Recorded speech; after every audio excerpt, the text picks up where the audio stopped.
رب اشرح لي صدري ويسر لي امري واحلل عقدة من لساني يفقهوا قولي لكي نسبحك كثيرا ونذكرك كثيرا। ইউসুফ আলাইহিস সালাম দীর্ঘদিন বন্দী ছিলেন। আল্লাহ যখন অলৌকিকভাবে তাকে মুক্তির ব্যবস্থা করে দেন তখন একটি দোয়া করেছিলেন উনি, যেটি মারিফুল কোরআনে আমার পড়ার সুযোগ হয়েছিল। সেখানে সে দোয়া হচ্ছে হাসবি রাব্বি মিন দুনিয়ায়া হাসবি রাব্বি মিন খালকাহু আযযা জারহু জাল্লা সানাহু লা ইলাহা গায়রুহু। এই দোয়া দিয়ে শুরু হচ্ছে। আল্লাহ আমাকে অন্ধকার থেকে মুক্ত করেন 6 আগস্ট, কিন্তু আজকে মনে হচ্ছে যে আমি আসলে সত্যি ঘরে ফিরে এসেছি। এলাকা আমার শোষণ করছে, এখানে আমার পিতার স্মৃতি চলতে অন্ধকার থেকে মুক্তি হলে আমি ঘরে ফিরে আসছি। আমার কাছে মনে হয় না আজকে না আমি ঘরে ফিরে আসছি। এটি আমার ঘর, আপনাদের আমার প্রতি বিশ্বাস হবে। সবাইকে আমার পক্ষ থেকে আরেকবার আসসালামু আলাইকুম ওয়া রাহমাতুল্লাহি। স্মরণ করছি আমার প্রিয় দাদা মীর তাহের আলী, যিনি উদ্যোগ নিয়েছিলেন। তিনি যখন এখানে রিটায়ার করার পর এই জায়গায় জায়গা কেনেন এবং বাড়ি করার জন্য আসেন, তখন দেখলেন যে এখানে আশেপাশে কোনো মসজিদ নাই। আর ওনার নিজস্ব এই সামর্থ্য ছিল না যে নিজের পয়সা থেকে একটি মসজিদ তৈরি করবেন। কিন্তু উনি ওনার প্রতিবেশী এবং ওনার যারা আশেপাশে যারা ছিলেন সবাইকে নিয়ে উদ্যোগ গ্রহণ করলেন যে মসজিদ এখানে হওয়া দরকার, যেখানে আমরা আজান শুনে পায়ে হেঁটে যেতে পারবো। আলহামদুলিল্লাহ, আল্লাহ হাজার শুকরিয়া, লাখো শুকরিয়া, সবার সম্মিলিত উদ্যোগে আল্লাহ এখানে একটি কুড়ে ঘরের মাধ্যমে এই মসজিদের যাত্রা শুরু।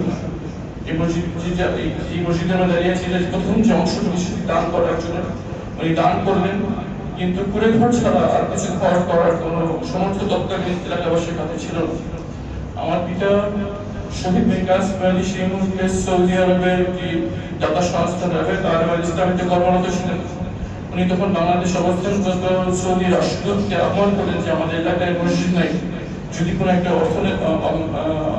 অর্থায়নের সুযোগ থাকে তাহলে এখানে এলাকাবাসী একটা মসজিদ করতে পারে। তখন সেই তৎকালীন বাংলাদেশ অবস্থিত সৌদি রাষ্ট্রদূত এখানে আসেন। এসে উনি তৎকালীন সৌদি সরকারকে পত্র লেখেন, তাদের অনুবাদ দিয়ে এখানে একটি 3 তলা পাকা ঘর দিয়ে এই মসজিদের যাত্রা শুরু হয়। আলহামদুলিল্লাহ, আলহামদুলিল্লাহ, এখন একটি বিরাট মসজিদের রূপান্তরিত হয়েছে। আলহামদুলিল্লাহ, আল্লাহ যারা এই মসজিদে উদ্যোগ গ্রহণ করেছেন, যারা এই মসজিদে যোগদান করেছেন, যারা যত ছোট অর্থনৈতিক সম্পৃক্ত হয়েছেন এর নির্মাণে, এবং যারা শ্রম মেধা এবং আন্তরিকতার সাথে এই মসজিদকে এই পর্যন্ত নিয়ে আসছেন, আল্লাহ সবার কন্ট্রিবিউশন কবুল করেন। এই ওসিলায় আল্লাহ তাদেরকে জাহান্নামের আগুন থেকে মুক্তি দান করলেন, জান্নাতের সর্বোচ্চ স্থানে অবস্থান দান করলেন। পরিবার পরিজন এবং ভবিষ্যৎ বংশধরকেও এই মসজিদের সাথে সম্পৃক্ত রাখার তৌফিক দান। আমার সবাই নিশ্চয়ই আপনারা জানেন যে আমার পিতা শহীদ মীর কাসেম আলী, যখন ওনার বিরুদ্ধে এই বিভিন্ন অপবাদ আনা হয় ওনার বিরুদ্ধে, তখন উনি দেশের বাইরে অবস্থান করেছিলেন। যখন আনুষ্ঠানিকভাবে তার বিরুদ্ধে কিছু মিথ্যা অপবাদ আনা হয়, মিথ্যা অভিযোগ আনা হয়, তখন উনি বিদেশের মাটিতে অবস্থান করেছিলেন।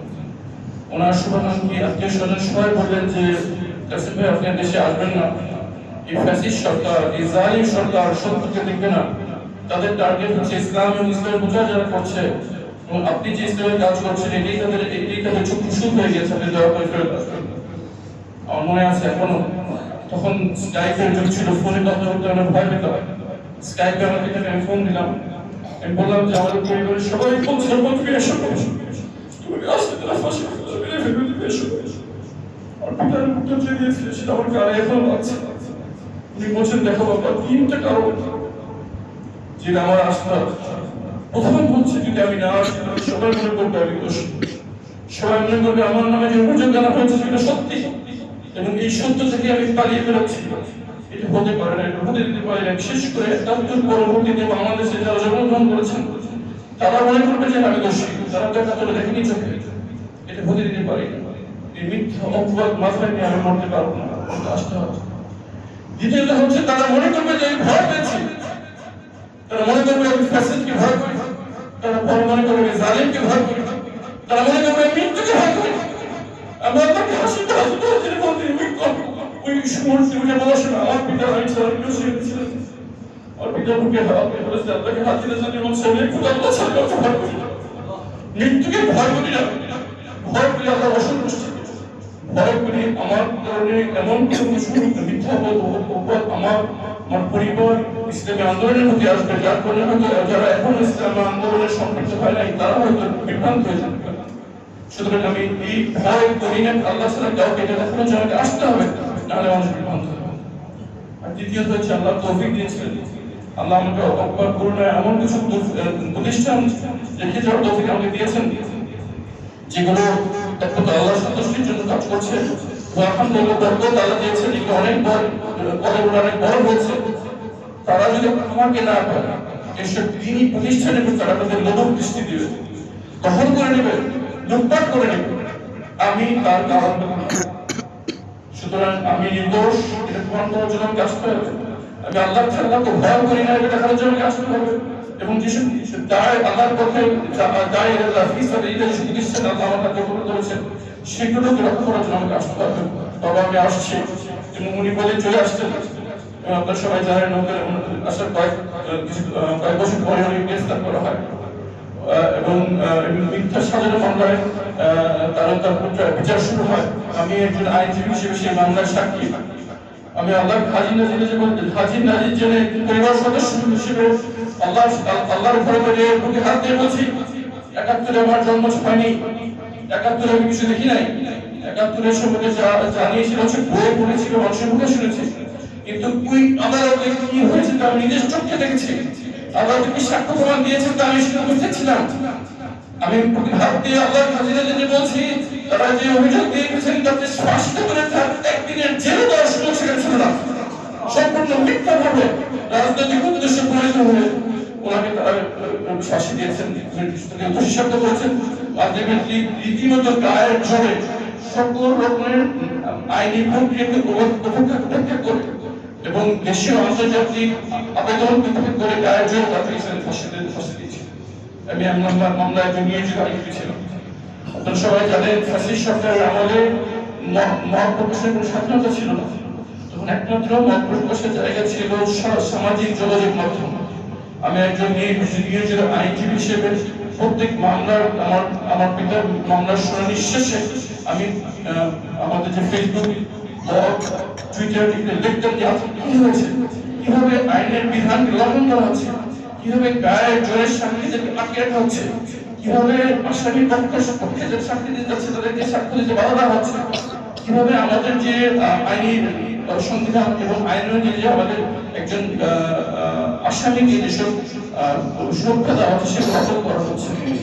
ওরা আমি বিভিন্ন জায়গা থেকে জানতে পারি, আমার এই সোশ্যাল পোস্ট বেশিরভাগ ইংরেজিতে লিখলাম, সেটি আমাদের যে কূটনৈতিক মহল এবং বিভিন্ন আন্তর্জাতিক মানবাধিকার সংস্থা এবং বিভিন্ন আন্তর্জাতিক গণমাধ্যম তারা সেটাকে খুব গুরুত্ব সহকারে দেখছে এবং এগুলোকে নিয়ে তৎকালীন ফ্যাসিস্ট সরকারকে যারা মুখপাত্র হিসেবে যারা জিজ্ঞেস করছে এই মামলা নিয়ে যদি আইনজীবী মুখের সন্তান এই বিষয়ে এই কথাটা বলেছেন, এই বিষয়ে উত্তর কি, সেই প্রশ্নের উত্তর তৎকালীন ফ্যাসিস্টদের হাতে ছিল না।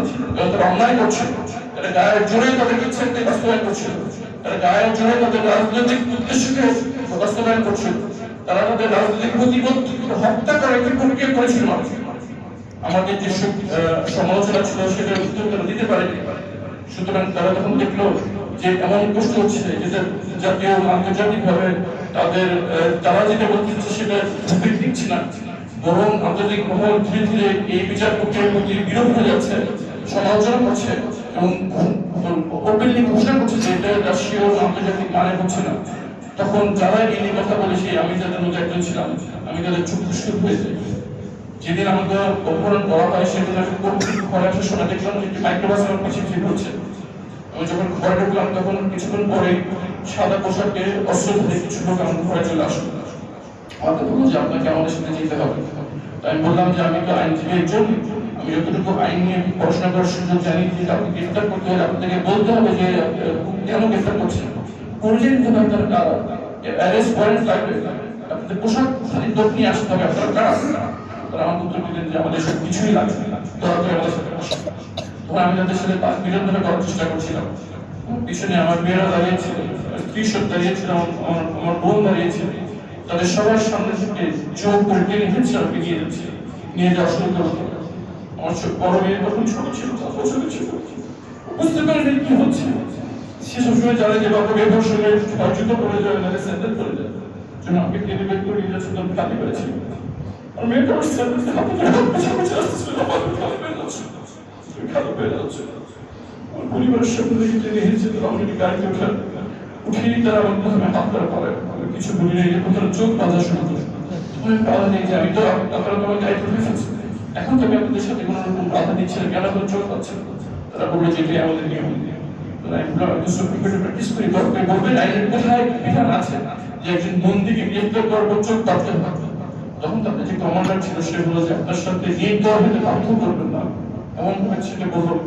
তো বুঝতে পারলাম যে আইনের সুরক্ষা আর আমার জন্য থাকবে না, সংবিধান যে প্রদত্ত অধিকার সেটা আমার জন্য প্রযোজ্য হবে না। এখন কিছু আইন শৃঙ্খলা বাহিনীর দলের উপরে আমাকে চোখ বেঁধে ফেলবে। এই ছিল আমার 8 বছরের অন্ধকার জীবন। এই 8 বছর আমাকে এমন জায়গায় ফেলে রাখা হয়েছিল যেখানে আমি বুঝতে পারি এখন ভিন্ন রাখতে। আমি বারবার তাদেরকে বলতাম যে আমাকে কোথায় নিয়ে আসে, তারা বলতো যে বলা যাবে না, উপরের আদেশ বলা যাবে না। আমি বলতাম আজকে কয় তারিখ, বলতো যে বলা যাবে না, উপরের আদেশ। আমি বলতাম এখন কয়টা বাজে, আমি নামাজ পড়তে চাই। আমাকে রাতের বেলা নিয়ে আসছে, এসার নামাজ পড়ে এসেছিলাম, ফজরের সময় কি ঘুরছে, তারা বলতো বলা যাবে না, এটাই আদেশ।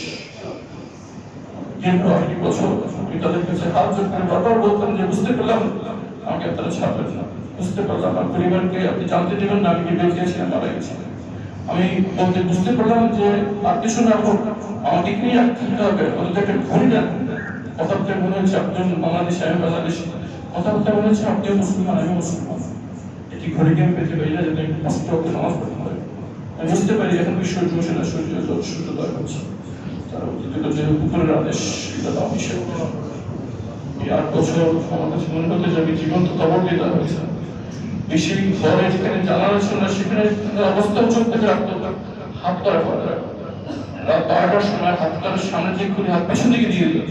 আমি বললাম এখানে কেন, বলে যে এখানে এটাই নিয়ম, রাত 12টা থেকে ফজর পর্যন্ত হাত পেছে থাকতে হবে যখন ঘুমানোর সময়।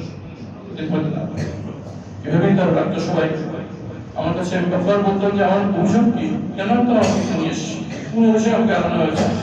তারা উত্তর দিল যে উপরের আদেশ, উপরের আদেশ আমার পালন করছে, বেঁচে করতে আমরা কিছুই করতে পারবো। এভাবেই আমাকে দীর্ঘ 8 বছর আটকে রাখে।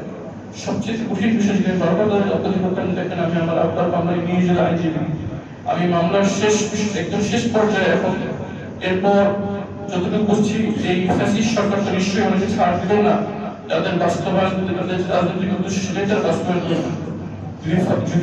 যদি ওনাকে যাবজ্জীবন দেওয়া হয়, তাহলে যেখানে অনেক কি থাকবে না দেবো সেটা আমি দেখি। আমার একমাত্র পুরুষ সন্তান, আমি দেশে আছি, আমার বড় ভাই অনেকগুলো মামলা তার নামে দেওয়া হয়, দেশ ত্যাগ করতে বাধ্য হয়। আমাকে আমার পিতার যেখানে আমার বৃদ্ধ পিতার যেখানে যেসব প্রয়োজন সেগুলো আমি ছাড়া টাকা কেউ নেই। আমি কি আমি সেটা দিয়ে দেখবে।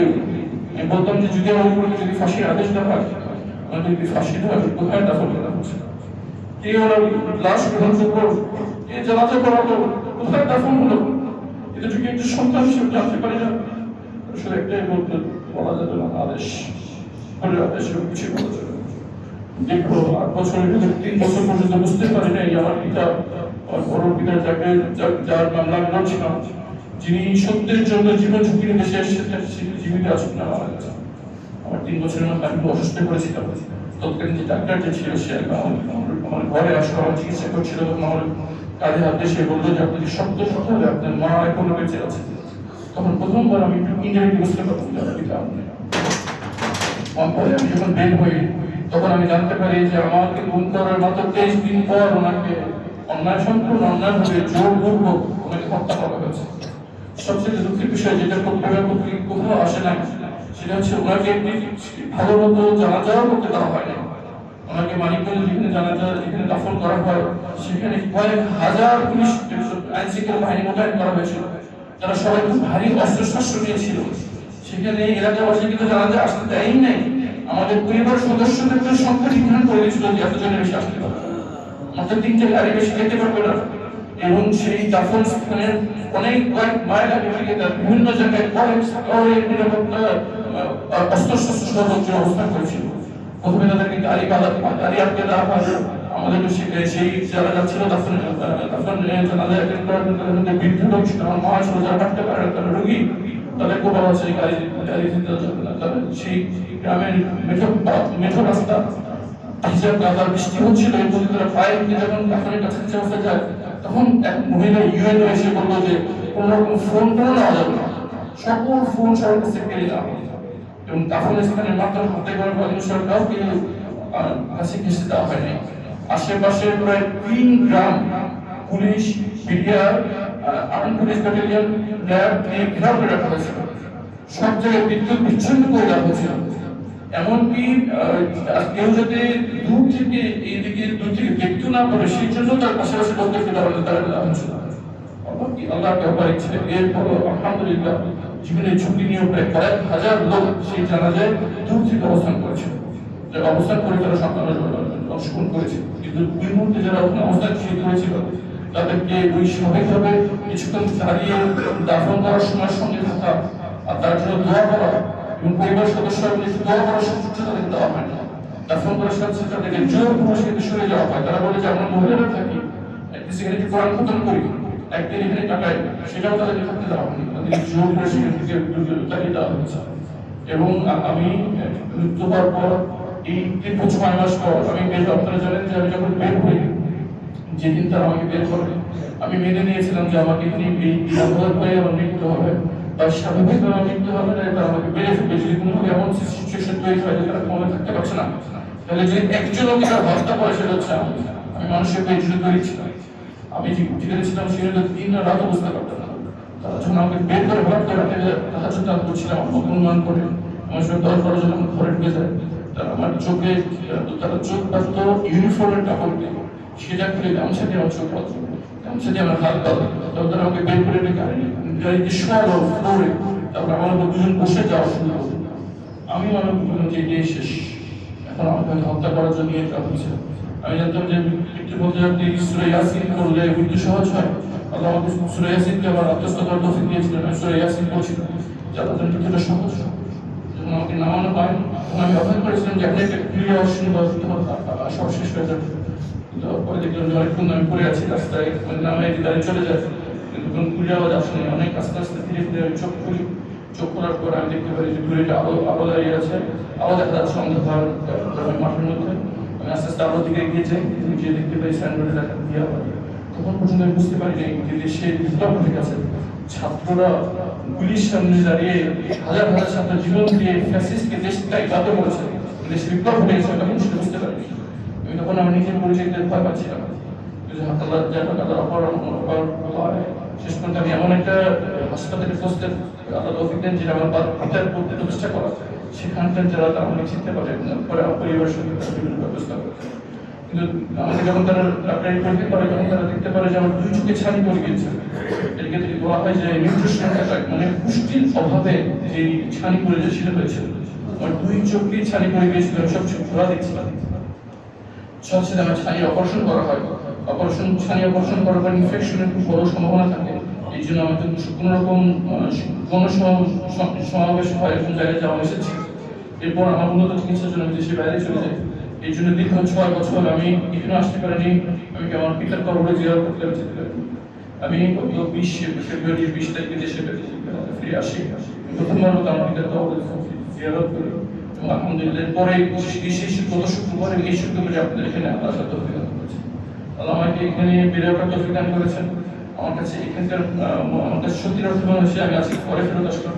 এটাই আমার ঘর, এটাই আমার যেটাকে আমি বলি বাসস্থান, যেটাকে বলি বাসা অনেক হতে পারে কিন্তু বাড়ি একটাই, এটাই আমার বাড়ি, এখানে আমার শৈশব। আল্লাহ আমাকে ফেরত দিয়েছেন, আমাদের হাজার শুকরিয়া, লাখো শুকরিয়া। শুধু এতটুকু কথা বলে শেষ করতে চাই যে আমার পিতা শহীদ কাসেম আলী বারবার শুধু বলতে দেখি হাদিসের কথা যে আমাদের দিনে যেখানে কোনো ছায়া থাকবে না, শুধু আল্লাহর ছায়া ছাড়া, সেখানে যে প্রয়োজন এই ছায়া নিচে আল্লাহ ছায়া দিবেন। তার মধ্যে একটি ক্যাটাগরি হচ্ছে মসজিদ, যাদের হৃদয় মসজিদের সাথে সংযুক্ত, মসজিদের সাথে সম্পৃক্ত সবসময়, যাদের মন সবসময় মসজিদের দিকে টানে, এরকম লোকদেরকে আল্লাহ সেই কঠিন কিয়ামতের দিনে তার আরশের নিচে ছায়া যে জায়গাটি, আমি সন্তান হিসেবে আমি সাক্ষ্য দিচ্ছি যে আমি তাকে ছোটকাল থেকে যতটুকু দেখেছি, এই মসজিদ শুধু কি মসজিদ ছিল না, ওনার অন্তরের খুবই প্রিয় একটা স্থান ছিল। আল্লাহ আমাকে সমাজে অবস্থান দান করেছিলেন। ঈদের দিনে বিভিন্ন জায়গায় বিভিন্ন রাষ্ট্রীয় প্রোগ্রামে দাওয়াত থাকতেন, কিন্তু ওখানে কোথাও যাওয়ার আগে এখানে নামাজ পড়ার জন্য বাছাই করে নিতেন। এখানে প্রতিবেশীদের বাসায় যেতেন, এরপর যেতেন কুশল অনুষ্ঠানে যেতেন, যেখানে খাওয়া দাওয়া শেষ হয়ে গেছে। আমি বারবার বলতাম যে রাষ্ট্রীয় অনুষ্ঠান ভবনে দাও, আগে ওখানে কি যাওয়া, পরে বিকেলে আমার এলাকার সরাসরি দেখা করো। উনি বলতেন না, আল্লাহ যেন আমাকে অন্তর করে এই মসজিদের সাথে সম্পর্ক করার কারণে সেটা ছাড়া অসুবিধা ছাড়া এই মসজিদে আমি চলে গেছে, এই মসজিদ তাহলে আমার কোনো অন্তর্ভুক্ত করতে হবে। এই জন্য আমার সবকিছু লাগে এই মসজিদে আমার প্রায়োরিটি। আমি বিভিন্ন জায়গায় রাষ্ট্রীয়ভাবে সৌদি আরব বিভিন্ন জায়গায় এতেকাফ করার জন্য দাওয়াত পেতাম। উনি বলতেন না, আমি এই মসজিদে আমি এখানে এতেকাফ করব। এবং ওনার আমি জন্মের পর যতটুকু দেখার সুযোগ হয়েছে, উনি প্রত্যেক রমাদানে এই মসজিদেই এতেকাফ করেছেন। এক সময় যখন ছাত্রা ঘর থেকে এই তিনতলা ভবন হবে, তখন 1 বছর শুরু করে করছে, বিদ্যুৎ সংযোগ ছিল না, সেখানে উনি বিদ্যুৎ সংযোগ নিয়ে মসজিদে উনি এতেকাফ করেছিলেন। আমার মনে আছে আমি একদিন সকালে অনেকে দেখতে আসি, খুব গন্ধ পাচ্ছিলাম। আগে আমি করে আসি, আপনি বললেন, আমার আব্বা আমাকে বললেন যে একটু বালু আছে ওখানে নিয়ে আসো, তো কনস্ট্রাকশন আমি বালু কাউকে নিয়ে আসো, আমি তো মসজিদ থেকে বেরোতে পারছি, তুমি নিয়ে আসো। তবে নিয়ে আসতাম না, বলে যে আমি ওখানে একটু ইস্তেঞ্জা করছি, দুর্গন্ধ হচ্ছিল, একটু বালু ফেলে দেবো। উনি খোলা জায়গায় একটা জাস্ট উপরে ছাদ জায়গায় খোলা কটের মধ্যে উনি ইস্তেঞ্জা করতেন। আমি যে বালু ফেলে দিলাম এরকম একটা পরিবেশেও উনি এই মসজিদে জন্য বাছাই করে নিয়েছেন। বারবার একটা কথাই বলতেন, বিভিন্ন জায়গা থেকে অনেক যখন অনেক একটু ব্যবসা করার তৌফিক দান করেন, ব্যবস্থা ভালো হলো, বিভিন্ন জায়গা থেকে বলতেন আপনি ভালো জায়গায় যান, একটু অভিযোগ এলাকায় যান। উনি বলতেন যে আমি এই মসজিদে যেতে চাই। আল্লাহ আমাকে তৌফিক দিয়েছেন এই জীবন এই মসজিদের শুরু থেকে সম্পৃক্ত হওয়ার জন্য। আল্লাহ যেন সেই আদর্শের মর্যাদা যেন আমি একজন হতে পারি, একটু যেন মুখে জোর দিয়ে বলতে পারি, এই জন্য আমি চাচ্ছি না। এবং ইনশাআল্লাহ আল্লাহ যতদিন আমাকে তৌফিক দেবেন আমি এই সঙ্গে থাকি। আলহামদুলিল্লাহ, আমি সন্তান হিসেবে সাক্ষ্য দিচ্ছি, জীবনের শেষ দিন পর্যন্ত উনি ওনার মনের জায়গা ছিল এই মসজিদ। আল্লাহ যেন এই মনের টানের বিনিময়ে সে আরশের মাধ্যমে আমাদের মাধ্যমে আরশের নিচে অনেক জায়গা দান করেন আল্লাহ। এবং আমরা যারা ওনার সন্তান সন্ততি আছে, আল্লাহ যেন আমাদেরকে আল্লাহকে ভয় করে চলার তৌফিক দান করেন। আরেকজনের নাম আমার না বলি না, সেটা আমার বড় চাচা মিন আসিম আলী। উনি একজন একনিষ্ঠ এই মসজিদের খাদেম ছিলেন। উনি প্রায় দীর্ঘ 20 বছর সৌদি আরবে একটা হিসেবে ছিলেন। ওনার অর্থনৈতিক সমর্থ ছিল যেখানে অভিজাত এলাকায় থেকে বাস করা, কিন্তু তারপরও উনি এখানে বসবাস করতেন, এই মসজিদের সাথে ইতিকাফ করতেন। এবং যতদিন পর্যন্ত শারীরিকভাবে সক্ষম ছিলেন উনি এখানে ইতিকাফ করে গেছেন। উনি এখন অসুস্থ, নিজে চলাফেরা করতে অক্ষম। সবার কাছে আমার জন্য দোয়া চাচ্ছি, আল্লাহ যেন আমাদের দ্রুত সুস্থ করে দেন, আল্লাহ যেন হায়াতে তাইয়্যিবা দান করেন এবং আবার যেন আমাদের মাঝখানে ফিরিয়ে আনেন। এবং বলে শেষ করছি যে আল্লাহকে সাক্ষী যে যদি এই জালিম সরকার আমাদেরকে এখান থেকে জোর করে জীবনের ঝুঁকির জন্য এখান থেকে না সরতে বাধ্য করতেন, আমরা কোনদিন এখান থেকে যেতাম না। যখন আমার পিতাকে হত্যা করা হলো, তখন আমার পরিবার এখানে অবস্থান করার সিদ্ধান্ত নিল। যখন আমাকে গুম করলো, তখন আমার মা, আমার স্ত্রী, সন্তান এখানে অবস্থান করেছিলেন। কিন্তু তারপর তাদের উপর নিপীড়ন বাড়তেই থাকলো। তা সবাই জানেন ইংল্যান্ডে প্রতিটি স্বৈরাচারের এক আত্মীয়কে প্রকাশ্যে জিজ্ঞাসা করা হয়েছিল আমার জন্য। সেই জিজ্ঞাসা করার পর কয়েকশো পুলিশ গার্ডদের আমাদের পাশে রেখে দেয় এবং তৎকালীন ফ্যাসিস্টদের কিছু দোষরা আমাদেরকে চরম প্যারেন্টিং করছিল। বাচ্চাদের উপর চরম মানসিক প্রভাব সৃষ্টি হচ্ছিল। আমার 20 বছর সন্তান দুঃস্বপ্ন দেখতে হয়েছে, তারা বাবাকে নিয়ে গেছে, মাকেও নিয়ে যাবে এবং তারা এদিনখানে বসবাস করছে গ্রীষ্মকাল শীতের জন্য। তখন তাদের মানসিক চিন্তা করে আমাদের বাধ্য হয়ে এটাকে সাথে হয়েছে। আমার মা স্ত্রী বলেছেন যে অন্য কিছুতে তার পরে এত রক্তক্ষরণ হয়নি যত রক্তক্ষরণ হয়েছিল এই এলাকা থেকে ছেড়ে যাওয়া ছিল। আলহামদুলিল্লাহ, আল্লাহ আবার আল্লাহর মুআজিজা যে আজকে আবার আমরা এখানে আমরা ফিরে এসেছি। আজকে আমরা আবার সাহস করে কথা বলতে পারছি, মত প্রকাশ করতে পারছি। এটাই প্রমাণ করে যে সর্বশেষ কে শাসন করবে, আল্লাহর সিদ্ধান্ত। اللهم مالك الملك تؤتي الملك من تشاء وتنزع الملك ممن تشاء وتعز من تشاء وتذل من تشاء بيدك। কে শাসন করবেন, কে শাসন থেকে পতিত হয়ে যাবেন, এই সম্মানিত হবেন, এই অসম্মানিত হবেন, এটা আল্লাহর হাত। আল্লাহ যেন আপনি যতটুকু হায়াত আমাদের রেখেছেন, আল্লাহ সন্তুষ্টির জন্য নিজেদেরকে নিশ্চয় করার তৌফিক দান করেন। আল্লাহ এই মসজিদকে বরকত দান করুন, এবং এই মসজিদের উৎসাহ করে আমরা এবং আমাদের বংশধররা এবং এখানে যারা স্থায়ী বাসিন্দা আছেন এবং যারা এখন অস্থায়ী বসবাস করছেন, সবাই যেন এই মসজিদের খেদমতের মাধ্যমে আল্লাহ সন্তুষ্ট অর্জন করতে পারে।